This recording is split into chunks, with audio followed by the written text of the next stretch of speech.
Subscribe to our YouTube channel for in-depth interviews of India Inc. and press the bell icon so that you do not miss our updates.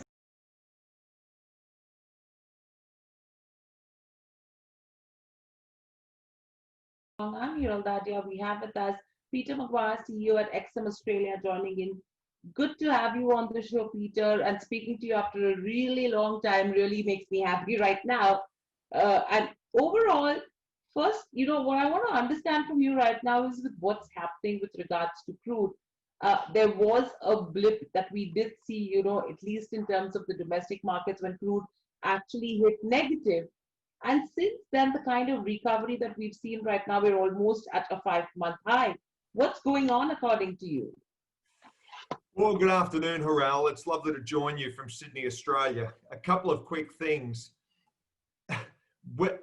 Very hard to wrap it all up over that 5 months, considering what we've seen since mid-March. 5 months ago, we saw the market absolutely crater from demand destruction all the way through to price, then to go negative $38 in that futures contract, then to rebound so strongly to getting to 10, then to 20, then to $30. And then it was very much range bound over the last month or two between $40 and $45. There was no definitive breakout.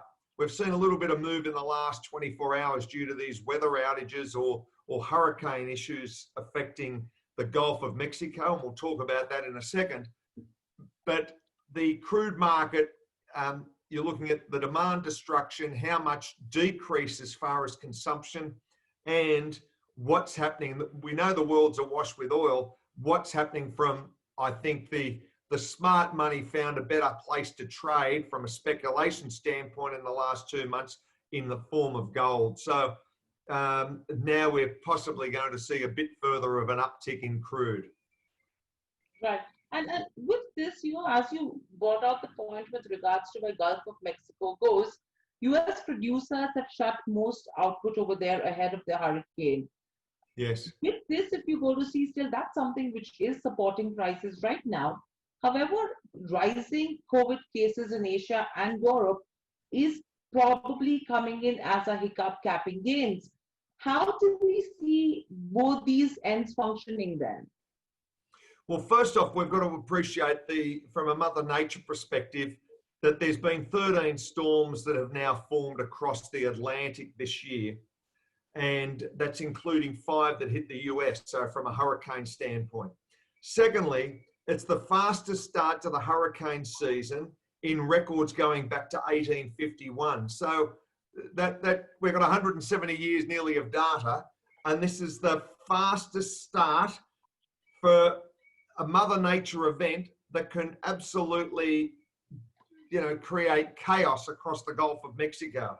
Laura's already killed, and this is Hurricane Laura, it's already killed 9 people in Haiti and the Dominican Republic.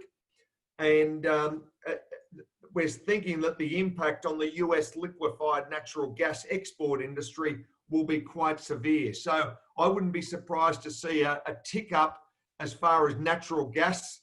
And that's a normal occurrence when you see these sort of markets be hit so heavily with the fragility as far as what's going on from the natural gas sector. But that's a wait and see. We've just got to see what impact the storm has, Hiral. Right. And overall, yes, we know we are at a 5-month high, but do you think this is a realistic price? Because if you go to see, we've almost 2 million barrels of oil production that is being offline.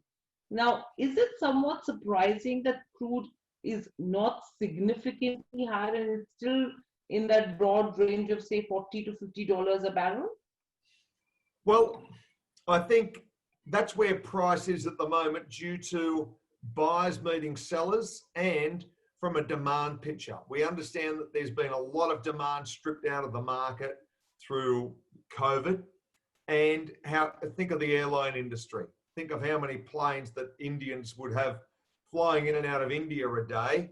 I'm sure that it's nowhere near those sort of levels anymore. Countries have actually been locked down. You can't, they're flights. So you're not burning that same amount of fuel. I mean, it's across all supply chains, or all of the linkages across those transportation hubs. So there's the first side. The second one is, yes, it had to find a floor. It had to find where crude was fair value. And it needed to consolidate at that sort of level. And remembering we've really never had a pandemic, a global pandemic, with markets open like this. 100 years ago, they did with the Spanish flu, but this is a different situation completely. That the smart money jumped in, huge volatility swings from highs to lows and then back up. Speculators drove the market, I think, ferociously. And as I mentioned to you, I think the smart money was stripped out of crude in the last 6 to 8 weeks, and it found a better home and a faster moving home, being gold. So where we go from here, I think it'll tick up if we have further issues as far as hurricane damage, and it may go up a couple of bucks, but we've just got to wait and see what happens as far as these weather outages. Right. And then with this, Peter, you know, a lot of impact that we are seeing with what happens in terms of the US-China trade war, and that's something that is having, you know, causing some bit of volatility as well in terms of crude. What's the sense that you pick up on that front? I just want to, before I answer that, I'd like to say this one point that we need to be very conscious of. Since March, the middle of March, we had the US dollar index at around about 103. That was nearly 5 months ago. Now it's at 93. So the market's fallen just on 10% in that 5-month period. That's the US dollar index has fallen. So that's a big swing, a big sell-off. And traditionally, as US dollar comes off, commodity prices go up. Now I'll answer. So that, I just wanted to park that, but just make our viewers aware. The second point, of course, is the unknown. First off, many analysts say that the trade war, and that's been an ongoing concern from President Trump's perspective for decades, probably 2 decades or longer. And he feels as though China has, through forced technology transfer, through intellectual property, through a number of other, and you know, he keeps on saying manipulation of their currency, has been able to do things that has been unfair to US. Right.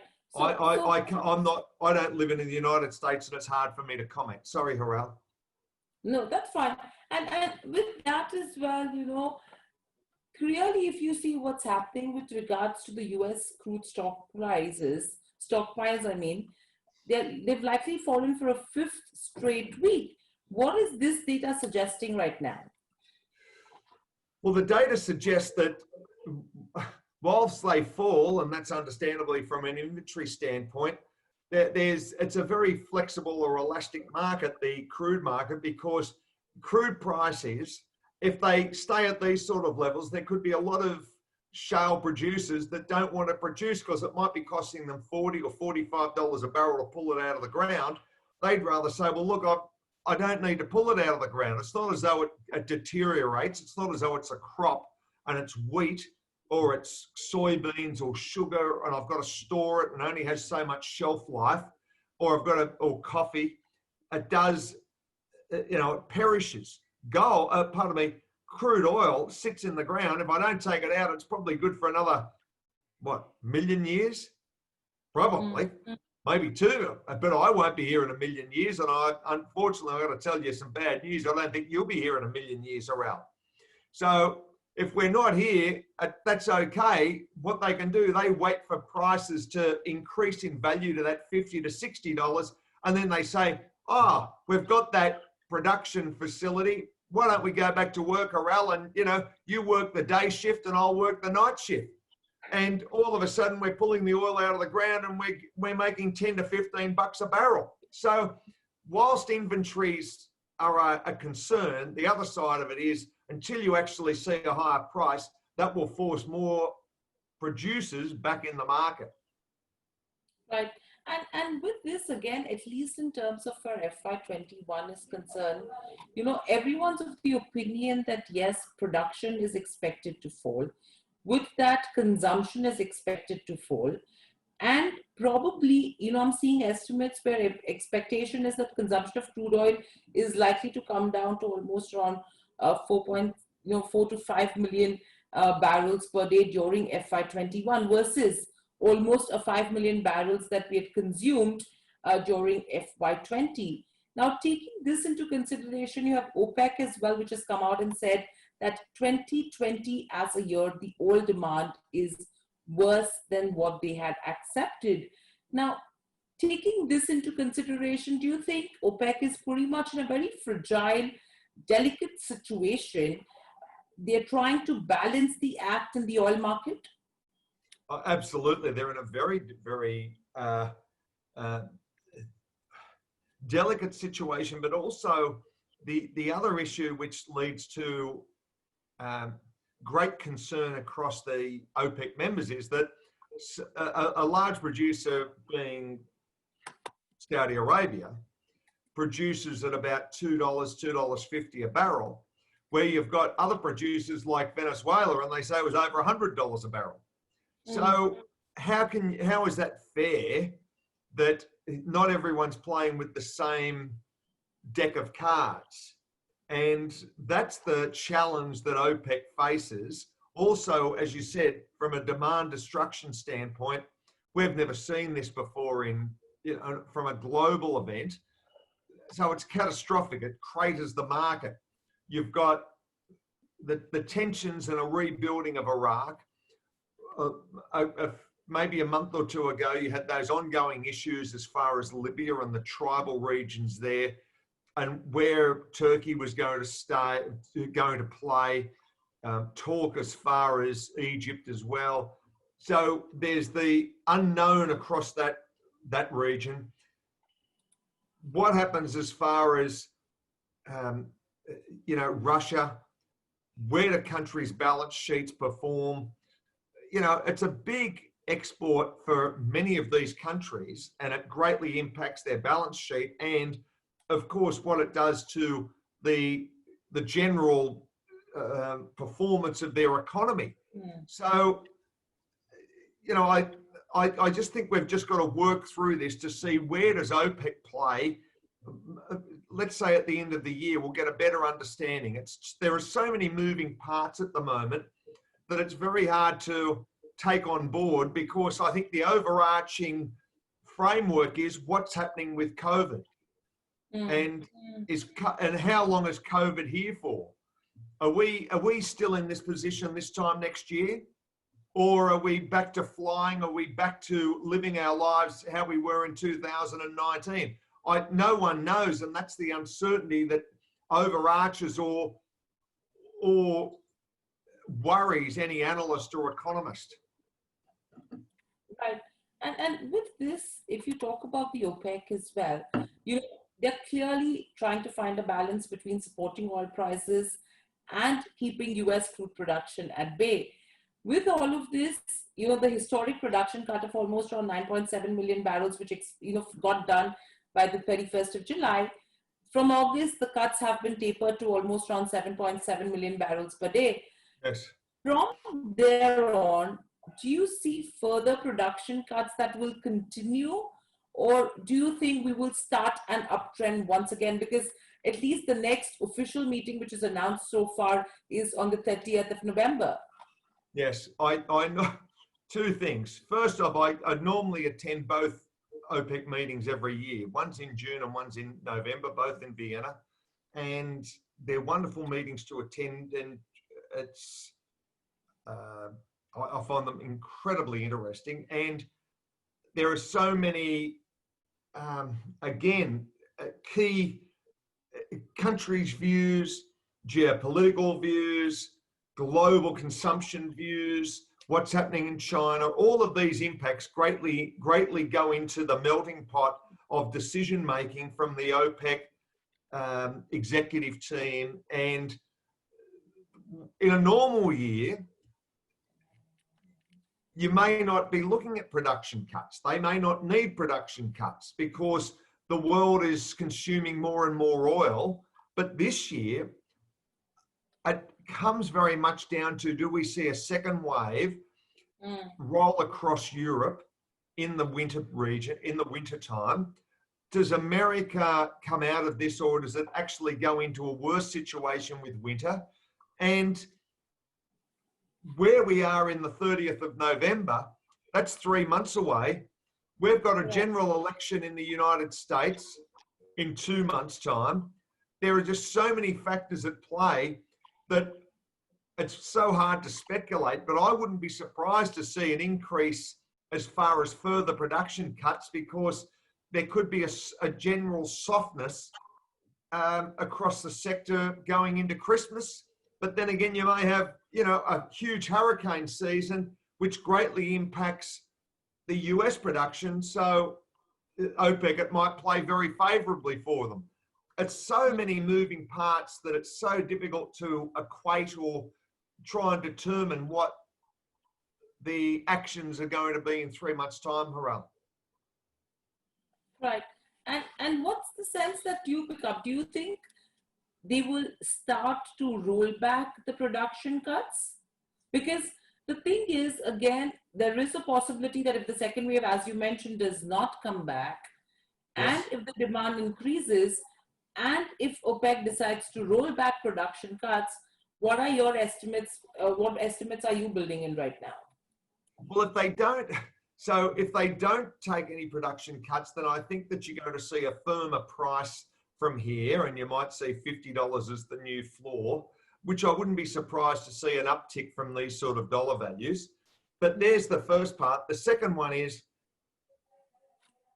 where are we economically, and are there any other, these are big, there's so many big events coming into this. Where are we as far as US dollar by the end of the year? Are we in the 80s as far as that US dollar index? Is it another 3 or 4 or 5% wiped off it? Where are we from an economic standpoint as far as equity markets? Where are we with interest rates and the Fed? And where are we with the COVID numbers that no one can model or try and get anywhere near? So I'm taking it very much from a trading perspective. I think you've got to be very hands on the market, and these are very unusual times. So you've got to think, you've got to look at small trends, and I know this mightn't be the answer you want, but I can't really speculate out, because I've got so many different components that are unknown unknowns that I'm thinking, wow, my mind can't work through all of that, because there's things that I don't even know that may happen. Right. And with this, what do you think would be the new $100 for crude right now? The new, you mean how high can crude go? Yeah, because at some point in time we thought $100 is going to be something which probably would remain a base somewhere. So now, taking into consideration the 30, 40, 50, do you think $30 or $40 a barrel is the new $100 for crude? I think possibly 40 to 45, maybe 50. But I think it's going to be very much range bound unless you see something dramatic happen from a weather side, hurricanes, whether you see something happen dramatically, further escalation as far as COVID, whether you see a geopolitical, and we didn't answer that point. You asked me earlier as far as the trade issues with China and Japan, China and US. We haven't gone down that pathway yet.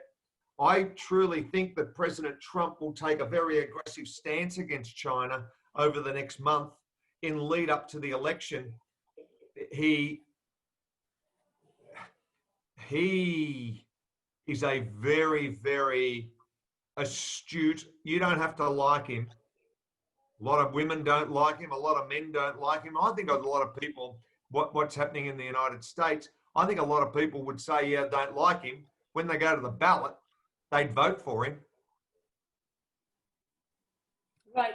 And with this, what's the kind of range you're picking up in terms of crude right now? If you have to take a 1 year perspective.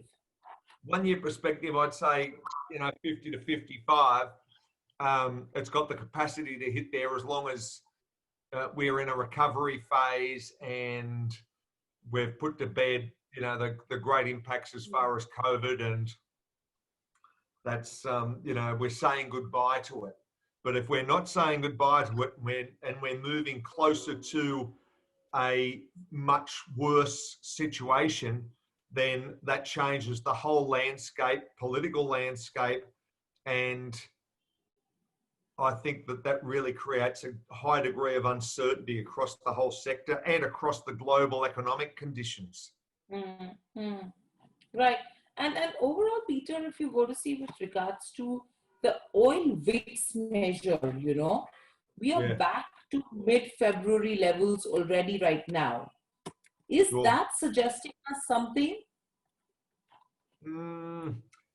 I I would say yes, but the uncertainty is what the key inputs are to drive the volatility. No one, is it going to be weather outages? Is it going to be something dramatic from President Trump? And, we're 2 months away from this election. If he's going to do something dramatic with China, and he's already saying quite openly, oh, it's the China virus. It's not, as far as he's concerned, it's not COVID, it's China virus. And is he ready to really be aggressive with China? If he's going to do that to create a groundswell of patriotism to the US electoral base, then he's got to do that within the next matter of a week or two, because he's running out of time. Maybe he's got this whole blueprint on a wall and he's going, this is what I'm going to say today. Tomorrow I'm going to say this. There must be a team of 15 strategists with him. And, you can only imagine what it would have been like when Steve Bannon was there. He was the chief White House strategist. You can imagine that they would have, different announcements coming out each day. And he may time it all that all of a sudden he gets that groundswell and then he goes for the ace of hearts and says, oh, as far as I'm concerned, the China virus, and when we're going to greatly, we're not happy about the situation and what happens as far as economic conditions, or what are we going to do as far as tariffs on China, the trade talks. These are unknowns. That's why in an election campaign, it's so hard to not prejudge, but try and get ahead of the curve as far as what Trump's trying to think, because analysts around the world are scratching their heads going, how does this guy think? Absolutely. No one is aware as to what's the kind of move he's expected to take. And the kind of moves that we've seen with crude as well, in between, we did see a lot of backwardation that was happening with regards to crude.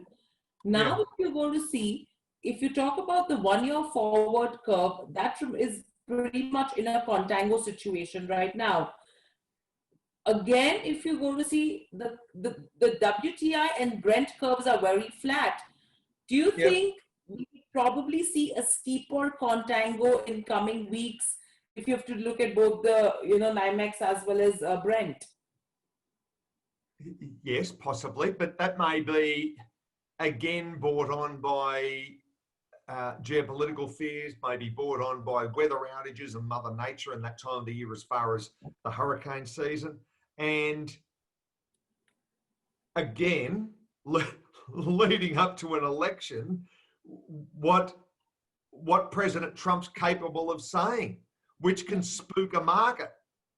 There's no doubt about him. Regardless if I'm a Trump lover or a Trump hater, you've got to say one thing: the numbers don't lie. The US stock market's at record highs. Right. So don't dismiss. No one in the world can dismiss and say, well, hang on, the US stock market's 40% from its highs. It's in a bad way. No, it's not. You've got record low interest rates. You've got an economy that needs trillions of dollars spent on it from an infrastructure standpoint and in employability. So all of the factors could come into the market that could really make the next 10 years a most amazing economic boom that puts everything into it. I mean, yes, we had a boom from 2010 to 2020. It was a boom. But we've had many of these booms for a decade. But this time round, the consumption patterns of the world, you've got 7.5 billion people. We're going to 9.4 billion people by 2042 or 2043. So that's 1.8 more billion people on the planet from a consumption side. More electricity, more toilet paper, more hair products, more soap, more shopping trolleys, more nickel for pots and pans, more gasoline, you name it. Think of what India was like in 1980 and think what it's going to be like in 2030. Absolutely. I mean, that's something that we need to really ponder upon as well. And with this, if you have to talk about Brent and, if you have to talk about crude, what's happening is we've stayed with Brent and NYMEX as the only benchmarks. Do you think we need a new benchmark right now, which needs to be taken into consideration? Look, there's talk of it, and there's talk. I'll say yes, but I don't know where it positions, because it's got to have the horsepower to trade on a market. It's got to have a lot of it comes down to marketing. A lot of I'll say yes, but I don't know how it's going to work. I mean, when I say how it's going to work, what volumes are going to be traded? Is it going to take trading volumes off those two crude types? That's an unknown in itself. Sometimes in life, the older you get, people go, they want to redesign things and they want to do this and they want to do that. And then all of a sudden, the business models, they get challenged, but they don't, the people go broke and they do this and do that and it wasn't successful. I still believe that there's another part of it, which is if it isn't broken, don't fix it. And absolutely on that front. And again, if you have to talk about the OPEC alliance, Peter, we've always seen that under $40 per barrel, you have OPEC plus, they have been able to come together. Now, higher the price, once we start moving towards 50, do you think it will be harder to get Russia to go along with continued production cuts? And secondly, and now there's not enough to keep Saudi Arabia and Russia's divergent vision from well diverging. First off, higher prices, I think, will cause more mayhem for China, for OPEC plus. But how they glue it together, there's another part to that, and that is who comes into power on the 4th of November. Is it Joe Biden or is it the incumbent Donald Trump? Because I think that Biden won't be as politically aligned with Putin or with MBS as what Trump is. So I think OPEC Plus will take a different viewpoint as far as US versus if Biden's president, but that's a political issue, but it's something that any trader needs to be conscious of. I think for the economy, I think the global economy, I think Trump's a better option.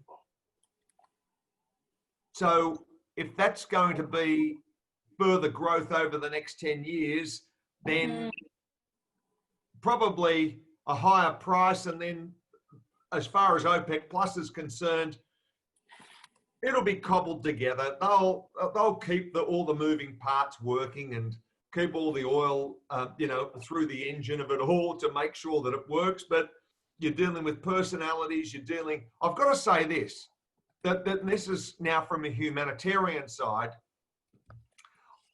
I'm not seeing the geopolitics that we used to see in the 80s or the 90s or the 2000s with, war on terror, George Bush mantra, George Bush Sr. going in fighting Afghanistan, Iraq, Iran, all of those. I mean, we haven't got Iraq-Iran wars anymore. We don't have, all of those issues across the Middle East. It seems to me, I might be naive, but it seems to me, Hiral, it's a safer world. You know what I mean?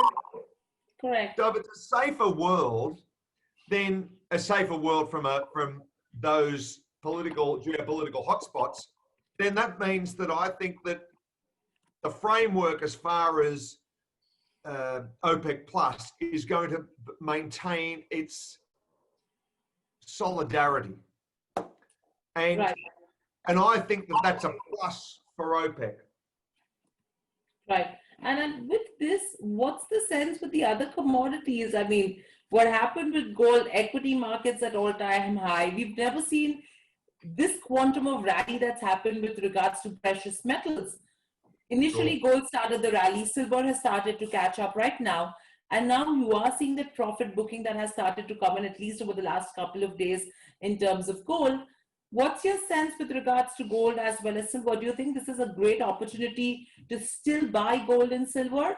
Or do you think someone should wait and watch, wait for some bit of correction to come in and then start looking at gold and silver again? I think a couple of things. First off, what currency you're buying in. Secondly, the next part is, what's your time horizon? Are you buying physical? That's a third question. Are you buying physical? When I say time horizon, are you wanting to buy it and put it under the bed and you give it to your granddaughter when you're an old woman? Or do you want to have it that you've got it for 10 weeks and you're going straight down to sell it when you've made, $50 an ounce? I don't know. Everyone's got a different time horizon. Everyone's got a different risk metric. Everyone's got a different interpretation of where they see value. But from a lens, looking at the photo, you would have to say that I think that gold's got considerably more upside over the coming years because of low interest rate environments, political uncertainty, and the fear of COVID.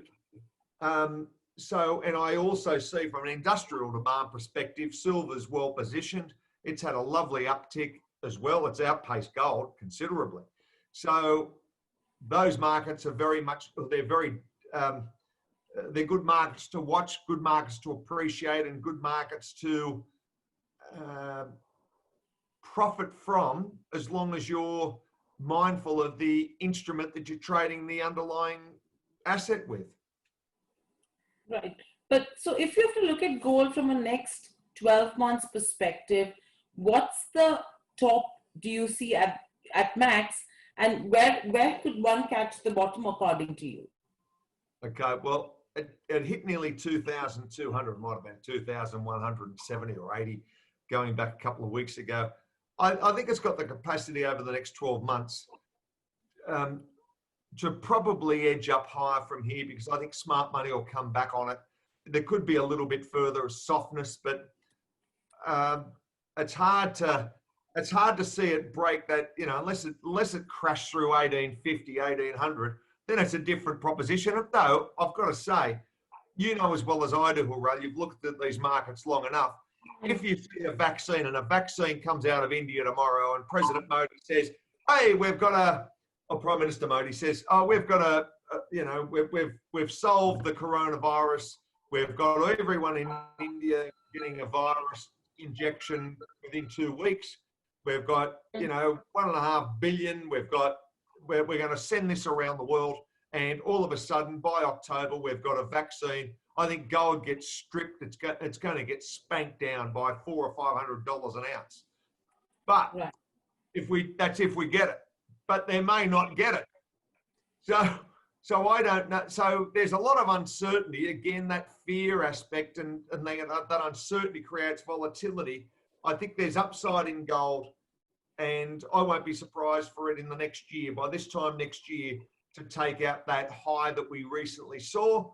And I think further softness as far as US dollar is going to push that up. I don't think President Trump wants a high dollar. He doesn't want a strong dollar.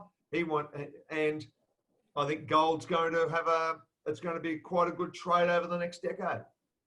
Right, and that's something we are going to watch out for as well right now, because a lot of money that's going in terms of markets as well as precious metals. But very lastly, Peter, I can't really let you go without asking you this. We have the Australia-England, which is lined up next week. The Australian team is already left. I think this is going to be the first match during COVID that they're going to play. What's the sense you have between England and Australia now? What a silly question, Hiral. There's only one team, and I've got I've got to send you a photo. I've got a photo. I haven't told you this, but where my parents live, they live in a suburb in Sydney. I live in the same suburb, not far from there, near the beach, called Coogee Beach. And one of the residents, it's a block of 12 apartments, and one of the residents was Steve Smith. And I used to see Steve because he'd park the car, and I'd go over and see my parents, and he might pull in once a week, and I'd say, "Oh, hey, Steve," and we'd have a talk.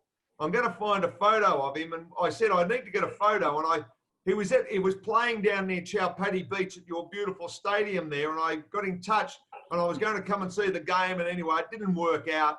I didn't get a chance to see him that trip, but we're going to win, and we're going to win very well, because Australia is a great team, and I really think that we've got some of the best batsmen in the world, and I genuinely hope that it's an interesting and quite exciting test, but I'm very patriotic, and as patriotic as President Trump is for the United States and what you are, my dear Hiral, of India, I am equally for Australia.